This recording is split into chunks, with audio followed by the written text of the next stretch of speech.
Seigneur Jésus-Christ qui nous donne cette opportunité de pouvoir nous exhorter encore ce matin. J'aimerais avant toute chose prier. Seigneur Jésus-Christ, je te bénis parce que tu es Dieu.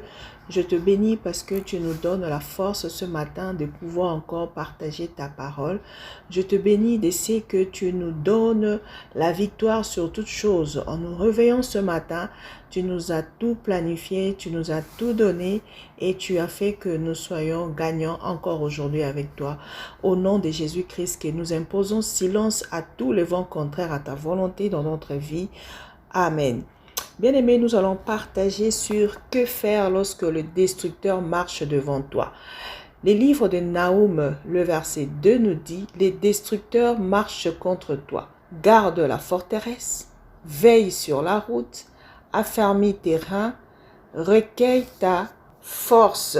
Bien-aimés, dans la vie, nous devons savoir que le destructeur marchera toujours contre nous. Pourquoi il va toujours marcher contre nous? Parce que il veut détruire notre forteresse.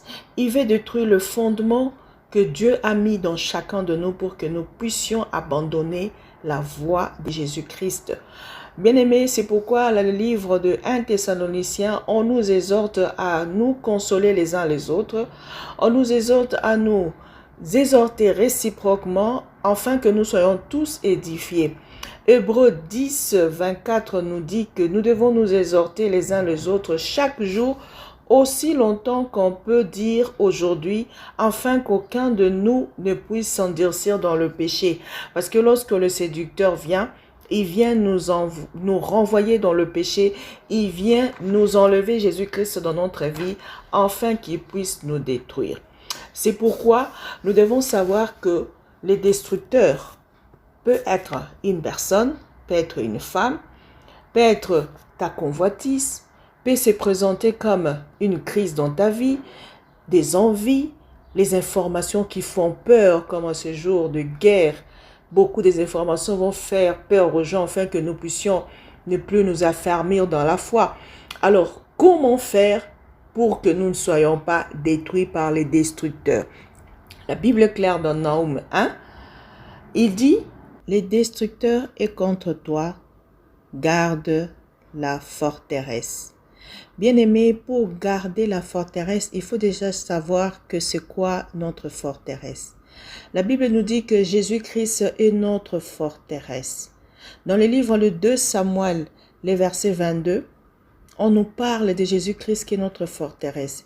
Une forteresse, c'est un tour, c'est un abri, ça peut être une personne qui te défend.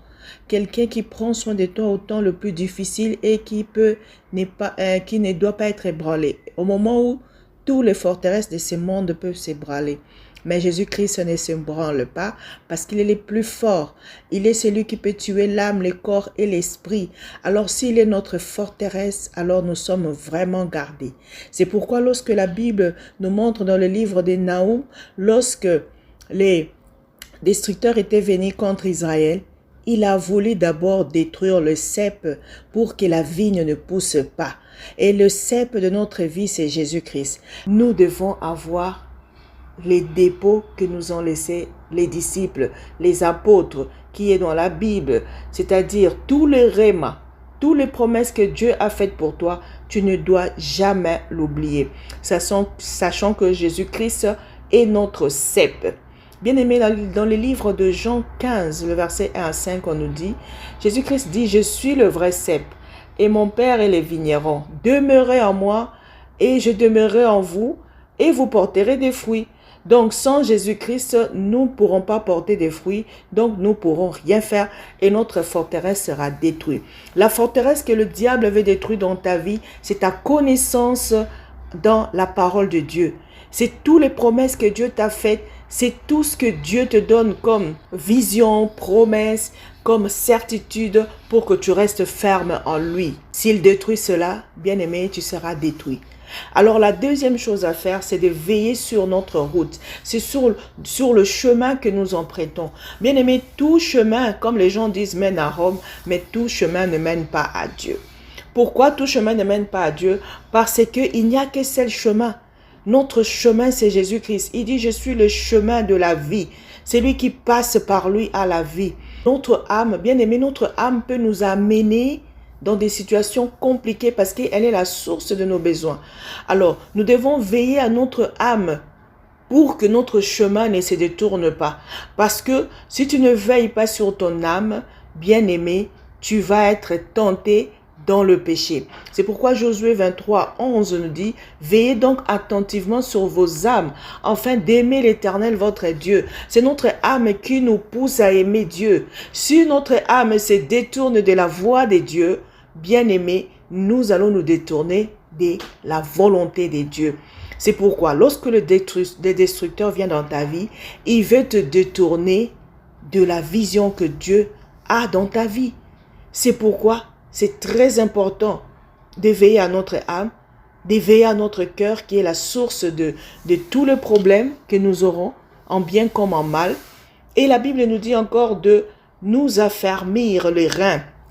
Bien-aimés, comment nous pouvons affermir les reins? Les reins ici ne prend pas ça dans le sens de l'organe, et même que le rein est l'organe qui nous aide à éliminer les déchets et de maintenir la quantité d'eau et de sel dans notre organe. Voyez l'importance, c'est pareil. Lorsque la Bible parle des reins ici, c'est par rapport aux émotions. La Bible attache toujours l'importance de reins et les cœurs parce que c'est là, dans le cœur, qu'il y a nos sentiments, nos émotions, où nos sentiments peuvent être portés dans le mal et ça peut être une source de bien comme une source du mal. C'est pourquoi la Bible nous dit de garder notre cœur plus que tout parce que c'est là que se trouve les sources de la vie. Bien aimé, les reins ici est toujours attaché au cœur dans la Bible pour que nous puissions bien garder nos sentiments, nos émotions. Bien aimé, c'est pourquoi on nous dit de mettre la vérité sur notre taille pour que nous serrons bien le rein par la vérité pour que nous ne soyons pas de gens qui marchent selon la chair. Vous savez, tout ce que Dieu a créé, même le corps humain peut apprendre la pensée de Dieu. Dieu veut que nous puissions garder la foi. Dieu veut que nous puissions persévérer. Dieu veut que nous puissions marcher dans ses voies. La Bible nous dit dans 1 Pierre 1,13, parce que nous ne devions pas perdre la foi, alors nous devons rester sobres jusqu'à ce que Jésus-Christ rentre. Pour rester sobre, c'est garder ses reins en bon fonctionnement. C'est pourquoi la Bible nous dit de prendre la ceinture de la vérité et de la mettre sur nos reins pour que nous soyons une lampe allumée.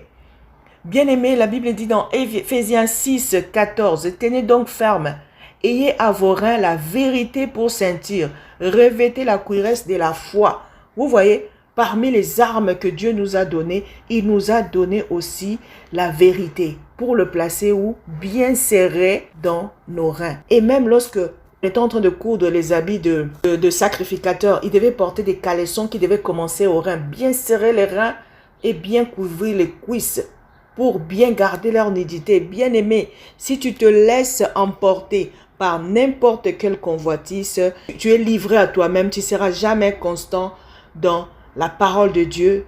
Tu n'auras jamais ce qu'il faut pour garder ta vie comme un sel.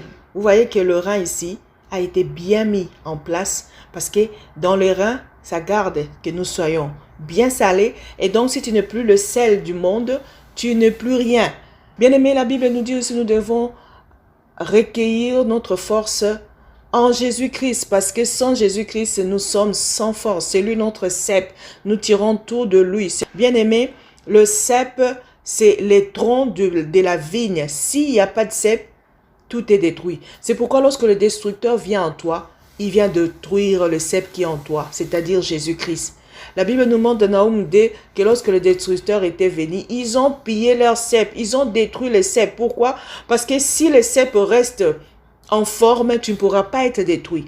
Parce que même si on peut couper les branches, mais si le cep est là, il y aura encore des fruits qui vont sortir, les branches vont sortir, parce que Jésus-Christ est notre cep. Alors lorsque le destructeur vient en toi, il vient détruire Jésus-Christ en toi, il vient te détourner de la voie de Dieu, il vient te détourner de ta mission d'être le sel de la terre, il vient tout faire pour te briser et que tu sois perdu. Alors, qu'est-ce que nous devons faire? Nous devons, lorsque le destructeur vient devant nous pour marcher contre nous, nous ne devons pas craindre parce qu'il ne peut que tuer les corps. Bien aimé, la Bible nous dit pour autant de Craindre, c'est lui qui peut tuer l'âme, le corps et l'esprit. Et c'est Jésus-Christ. C'est lui que nous devons craindre pendant le jour de notre pèlerinage sur la terre. Parce que sans Jésus-Christ, nous sommes détruits. Nous devons rester dans ses voies, vivre selon l'esprit afin de ne pas marcher comme le monde nous impose de marcher. Et même lorsque la guerre arrive dans ton pays, des ennemis ils vont te déstabiliser par une dissuasion. Bien-aimés, ils ont utilisé des armes de dissuasion massives pour dissuader les gens, pour que vous ayez peur. Toutes ces personnes-là qui sont mortes, la majorité sont morts de corona parce que juste ils avaient peur. Lorsque tu n'as pas peur, lorsque tu sens Jésus-Christ dans ta ceinture, comme le cep de ta vie, comme le chef de ta vie, comme le dirigeant de ta vie, tu ne seras jamais atteint. Ils peuvent tuer les corps, mais ils ne pourront pas tuer ton âme, car Jésus-Christ le gardera. Il dit même quand tu seras mort, tu vivras, parce qu'en lui, nous avons la vie éternelle. Lorsqu'on nous attaque, gardons donc la foi, confessons Jésus-Christ, croyons à ce qu'il a dit, que celui qui sont en lui ne mourront pas. Même s'ils sont morts, ils vont vivre. Parce qu'en lui, il y a la résurrection. Et bien aimé, ce que nous devons attendre maintenant, c'est la résurrection avec lui. Et qui vont ressusciter avec lui? C'est-à-dire ceux-là qui ont gardé sa foi. Alors demeurons fermes en lui. Gardons nos voies dans son chemin. Vivons avec lui pour que nous ayons pour héritage la vie éternelle. Sur ce, donc, nous devons veiller avec une ferme conviction et nous supporter les uns les autres, nous consoler les uns les autres, nous exhortons les uns les autres pour que nous puissions vivre en harmonie avec lui lorsqu'il nous amènera à son domicile. Parce qu'il a dit, je m'en vais et je reviendrai pour vous chercher car je vais aller préparer des demeures pour vous. Bien-aimé, si tu veux demeurer plus tard avec Jésus-Christ, saint terrain de la bonne parole, remplis ta vie de tout ce qui est parole de Dieu pour que tu sois fort et que ton esprit soit bien nourri. Nous allons prier. Seigneur Jésus-Christ, je te loue, je te bénis parce que tu es Dieu. Je te bénis de ce que tu es bon. Je te bénis de ce que tu es grand. Je te bénis parce que sans toi, on ne peut rien. Tu es le chemin qui mène au Père. Tu es la vie éternelle. Nous voulons demeurer en toi afin que tes paroles demeurent en nous pour que nous puissions porter du fruit. Viens Seigneur, ô Dieu, nous garder dans tes voies. Viens Seigneur, ô Dieu, marcher avec nous comme un bon Père. Nous voulons être tes enfants. Comme un bon berger, nous voulons être dans ta bergerie pour que toi seul puisses être notre berger. Bénis celui qui a écouté cette exhortation. Fais que Seigneur, nous n'ayons pas peur parce que tu es la solution à tous nos problèmes. Bénis cette journée pour chacun et chacune de nous au nom de Jésus-Christ. Amen.